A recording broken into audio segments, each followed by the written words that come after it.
हाँ तो नमस्कार मेरे दोस्तों, कैसे हैं आप सभी। आशा है कि आप लोग मस्त होंगे और बिल्कुल आप लोग पढ़ाई में ध्यान दे रहे होंगे। तो दोस्तों, आपको थंबनेल देखकर पता चल ही गया होगा कि आज जो है कौन सा टॉपिक में बात करने वाले हैं दोस्तों। ठीक है, यानी क्लास 10 प्रश्न वाली 3.5 का जो कि तीसरा नंबर को आज जो है बहुत अच्छी तरह से समझने वाले हैं। तीसरा और चौथा नंबर। ठीक है, चलो आते हैं दोस्तों। ठीक है, बिल्कुल क्वेश्चन में हम लोग आ जाते हैं। आप क्वेश्चन को देख सकते हैं दोस्तों। ठीक है, क्या है दोस्तों, निम्न रेखिक समीकरण, ये तीसरा नंबर भाई। निम्न रेखिक समीकरण के युग्म को प्रतिस्थापन एवं वज्र गुणन विधि से हल कीजिए। ठीक है, और क्या है भाई, किस विधि को आप अधिक उपयुक्त मानते हैं दोस्तों। तो मेरे फ्रेंड्स, मेरे दोस्तों, आपको यहाँ पे चाहे आप इसे वज्र गुणन विधि से बनाओ या प्रतिस्थापन विधि से बनाओ, ठीक है, आपका मन। ठीक है, चलो हम लोग आ जाते हैं प्रतिस्थापन विधि से इसे हल करते हैं। चलो ठीक है, चलो बोर्ड में लिख देते हैं क्वेश्चन को। हाँ तो बाबू, आपके सामने तीसरा नंबर। ठीक है, इसे आप वज्र गुणन विधि से भी बना सकते हैं या आप इसे प्रतिस्थापन विधि से बना सकते हैं। ठीक है, चलो हम लोग इसे प्रतिस्थापन विधि से हम लोग बनाएंगे। ठीक है, तो ये देखो 8x प्लस 5y बराबर 9 और क्या है 3x प्लस 2y बराबर 4। इसे क्या मानेंगे दोस्तों, इसे 1 मानेंगे, समीकरण 1। इसे क्या मानेंगे, समीकरण 2। तो भाई लोग इसे कौन सा विधि से बनाना है, प्रतिस्थापन। ठीक है, तो यहाँ पे लिख देना है प्रतिस्थापन विधि से। ठीक है, यदि आप वज्र गुणन विधि से बनाएंगे तो यहाँ पे वज्र गुणन विधि लिखेंगे। ठीक है भाई, चलो प्रतिस्थापन विधि से किस तरह से बनाना है दोस्तों, आप लोग को बताए हैं पहले भी। ठीक है, चलो देखो, ये समीकरण 1 को लेना है ना। प्रतिस्थापन, जब भी प्रतिस्थापन विधि से आप बनाएंगे तो समीकरण 1 से x का मान निकालना है। ठीक है, समीकरण 1 से। ठीक है, समीकरण 1 से क्या है बाबू, 8x प्लस 5y बराबर 9। आपको क्या बोले, जब भी प्रतिस्थापन विधि से बनाना है तो समीकरण 1 को लेकर के वहां पे x का मान लेना है। ठीक है, चलो भाई 8x प्लस 5, ये जो है देखो 8x प्लस 5y बराबर 9। तो क्या करेंगे, बराबर को 9 को उधर भेज देंगे तो क्या होगा 5y, यानी x का मान यहाँ से निकालेंगे ना। तो 9 माइनस 5y बटे ये 8 जो है नीचे में आएगा ना। तो बाबू x का मान कितना आया बताओ, x का मान 9 माइनस 5y बटे 8। जबकि दोस्तों ये x का मान क्लियर मान नहीं है, एग्जैक्ट मान नहीं है, प्योर मान नहीं है। ठीक है, तो इसको आगे चल के तब x का मान क्लियर होगा। ठीक है, तो x का मान इतना ही तक है। ठीक है, आगे इसको और भी एग्जैक्ट मान निकालेंगे। अब हमें क्या करना है दोस्तों, समीकरण 2 में x का मान बैठाएंगे, यानी समीकरण 2 में x का मान बैठाने पर। ठीक है, वीडियो आ रहा है दोस्तों, हाँ वीडियो तो आ रहा है।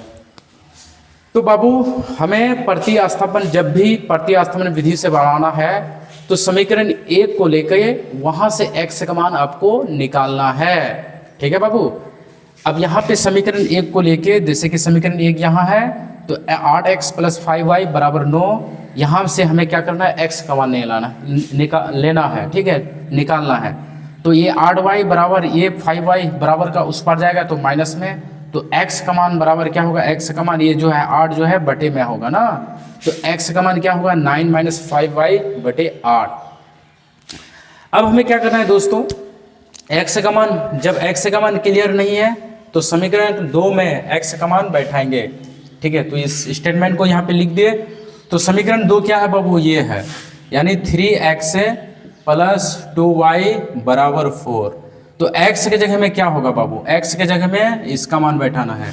तो यहाँ पे 3 है और x के जगह में क्या बैठाएंगे, 9 माइनस 5y बटे यहाँ पे क्या है 8। और प्लस 2y बराबर 4। ठीक है, अब इसे क्या करना, गुना, यानी कितना, 9 को 3 से गुना करेंगे कितना हो गया, 27। कितना हो गया, 27। फिर यहाँ पे 15y अब बटे में 8 प्लस 2y बराबर 4। ठीक है बाबू, ये हो गया बटे का जोड़, आपको पता है दोस्तों। ठीक है, बटे का जोड़। तो यहाँ पे हमें क्या करना है, बटे का जोड़ करना है ना। तो इसका एलसीएम कितना हुआ बाबू, 8 ही होगा। बाकी तो ये तो यूं का यूं होगा। ठीक है, अब यहाँ पे क्या होगा देखो, 8 को 2 से गुना करेंगे क्या होगा, 8 दूना 16y, बाकी 101 से भाग देंगे तो 16 ही होगा बराबर 4। अब यहाँ पे देखना दोस्तों, यहाँ पे 15y और 16y, यानी 15% कर्जा, 16 रुपया आप कमाए। ठीक है, तो कितना होगा बताओ, यहाँ पे प्लस 1y होगा ना। 1 को वैसे भी लिखा नहीं जाता है, ये -15 में है, ये प्लस 16 में है, यानी ऐसे समझो 15 रुपया कर्जा, ठीक है, और 16 रुपया आप कमाए, तो कितना रुपया आपके पास बचेगा, 1 रुपया। अब बटे में क्या होगा, 8 बराबर 4। अब यहाँ पे क्या करना है बाबू, कोना कोनी गुना, यानी 8 को 4 से गुना करेंगे। अब इसको इससे गुना करेंगे, पहले 27 प्लस 1 को y से गुना करेंगे तो y ही होगा, और 8 को 4 से गुना करेंगे तो कितना हो गया, 8 कैंसिल 8 चौबे 8 चौक 32। फिर y का मान कितना हो गया बाबू, y का मान 32, ये जो है 27 उधर जाएगा। ठीक है, तो 32 में 27 घटा दो यार, घटा दो 7 8 9 10 11 12 5, यहाँ पे कितना बचा है, यानी 2 में 2 चला गया 0, यानी y का मान कितना हो गया, y का मान 5। ठीक है, y का मान कितना आया दोस्तों, 5। अब हमें x का मान निकालना है। ठीक है, तो x का मान निकालने के लिए हमें क्या करना है, समीकरण 3 में, ठीक है, y का मान बैठाने पर, ठीक है, तो समीकरण क्या है, x बराबर 9 माइनस 5y बटे 8। ठीक है, तो 9 और y के जगह में कितना बैठेगा, 5, फिर यहाँ पे 8। ठीक है, तो क्या होगा बाबू, 5 25, यहाँ पे 8, ये 25 होगा ना भाई, यहाँ पे क्या होगा 8। अब इसको कैसे बनाना है देखो ध्यान से, 25% कर्जा, ठीक है, 25 रुपया आपके पास कर्जा है, कोई पा रहा है ना। अब 9 रुपया आप दे दिए कर्जा वाला को, अब कितना कर्जा रहेगा बताओ, 9 10 11 12 13 14 15 6 16 रुपया कर्जा रहेगा ना। तो x बराबर -16 बटे 8, ये काटेंगे तो कितना हो गया बाबू, x का मान -2। ठीक है, तो दोस्तों y का मान कितना आया, 5, और x का मान -2। ठीक है, चलो हम लोग आ जाते हैं यानी 4 नंबर। ठीक है, 4 नंबर आ जाते हैं दोस्तों, देखो 4 नंबर,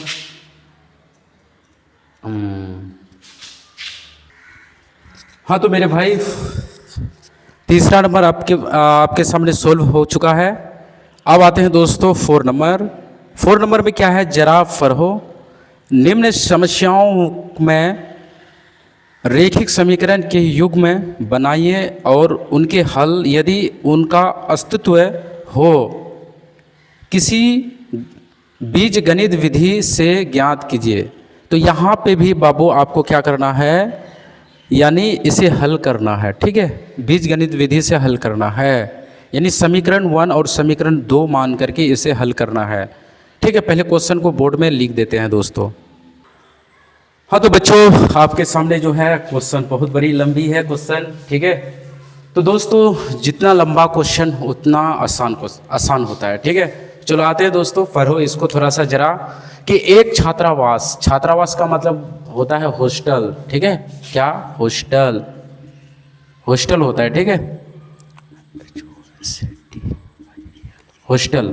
ठीक है, एक छात्रावास के मासिक व्यय का एक भाग नियत है। ठीक है, तथा शेष इस पर निर्भर करता है कि छात्रा ने कितने दिन भोजन लिया।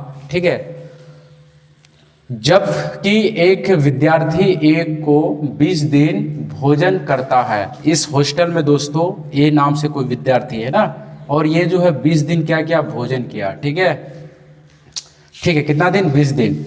और उसे कितना देना पड़ता है दोस्तों, उसे जो है कितना देना पड़ता है, 1000 रुपया देना पड़ा। ठीक है, फिर इसी तरह से आगे क्या है जी, जबकि एक विद्यार्थी बी को जो कितना दिनों के लिए दोस्तों, बी विद्यार्थी है, ये 26 दिन क्या किया, ठीक है, वहाँ पे भोजन किया 26 दिन, और इसे कितना रुपया अदा करना पड़ा मेरे दोस्तों, 1180 रुपया। ठीक है, अदा किया ना। तो बताइए मेरे दोस्तों, नियत व्यय और प्रतिदिन के भोजन का मूल्य ज्ञात करें। ठीक है, अब यहाँ पे क्वेश्चन का लास्ट में देखो, नियत दिन, नियत यानी प्रतिदिन के भोजन और नियत व्यय। ठीक है, इसे हमें ज्ञात करना है, नियत व्यय और प्रतिदिन का भोजन। नियत व्यय कितना है दोस्तों, 1 महीना यानी मानसिक 1 महीना में। ठीक है, उसके बाद प्रतिदिन का भोजन कितना होता है। ठीक है, तो दोस्तों ना तो हमें नियत व्यय पता है, ना तो हमें प्रतिदिन पता है। तो दोस्तों नियत व्यय के लिए x मानेंगे और प्रतिदिन के लिए क्या मानेंगे, y मानेंगे। क्या मानेंगे, y। ठीक है, चलो दोस्तों इसे सोल्व करते हैं। ठीक है, क्वेश्चन को लास्ट में समझना है, लास्ट में क्या कह रहा है, क्वेश्चन का लास्ट में देखो क्या कह रहा है, बिल्कुल आसान है क्वेश्चन। ठीक है, यहाँ पे क्या है बाबू, यहाँ पे नियत व्यय मांग रहा है, तो यहाँ पे क्या आपको पता है, नियत व्यय पता है नहीं ना, तो यहाँ पे माना कि नियत व्यय y रुपया। ठीक है, सॉरी x रुपया, और प्रतिदिन व्यय कितना रुपया दोस्तों, y रुपया। ठीक है, हमें पता नहीं है, हमें ना तो नियत व्यय पता है, ना तो प्रतिदिन का पैसा पता है, रुपया पता है, प्रतिदिन का किराया पता नहीं है ना। तो इसे क्या मानना है, x मान लेना है, इसे y मान लेना है। चलो अब हम लोग आ जाते हैं क्वेश्चन 1 में। ठीक है, तो y के a के लिए, विद्यार्थी a के लिए, ठीक है, प्रश्न अनुसार सबसे पहले हम लोग किस में आएंगे, a। कहाँ है जी a कहाँ है भाई, हाँ, जबकि एक विद्यार्थी a के लिए, ठीक है, a के लिए, ठीक है, a के लिए, तो बाबू a के लिए क्या है, जबकि विद्यार्थी a को जो 20 दिन भोजन करता है, कितना दिन भोजन करता है, 20 दिन। ठीक है, तो बाबू a के लिए क्या, x प्लस 20 दिन, तो दिन के लिए क्या करेंगे, y लगा देंगे। ठीक है, ये क्या हो गया, नियत व्यय, और ये प्रतिदिन व्यय यानी 20 दिन बराबर, इसको कितना रुपया अदा करना पड़ता है दोस्तों, 1000, कितना, 1000 रुपया अदा करना पड़ता है। तो इसे क्या मानेंगे, समीकरण 1। क्या मानेंगे बाबू, समीकरण 1। फिर उसी प्रकार हम लोग आ जाते हैं, यानी b के लिए, किसके लिए, b के लिए। ठीक है, तो b के लिए क्या होगा, यहाँ पे भी क्या होगा, नियत व्यय और प्लस इसका कितना दिन लग रहा है, 26 दिन लग रहा है ना। तो 26 दिन के लिए क्या लगाएंगे, y, क्योंकि ये y कह रहा है, प्रतिदिन के लिए y और नियत व्यय के लिए x है। तो यहाँ पे नियत व्यय और यहाँ पे प्रतिदिन यानी 20y बराबर 1000, a को अदा करना पड़ता है, और b के लिए जो है नियत व्यय आपको x जोड़ना ही पड़ेगा। ठीक है, और यहाँ पे क्या है, 26 दिन। ठीक है, तो 26y बराबर इसे कितना रुपया अदा करना पड़ता है, 1180 ये रुपया अदा करना पड़ता है ना। ये समीकरण कितना हो गया, 2 हो गया। अब हमें क्या करना है, इसे प्रतिस्थापन विधि द्वारा हमें x और y का मान निकालना है।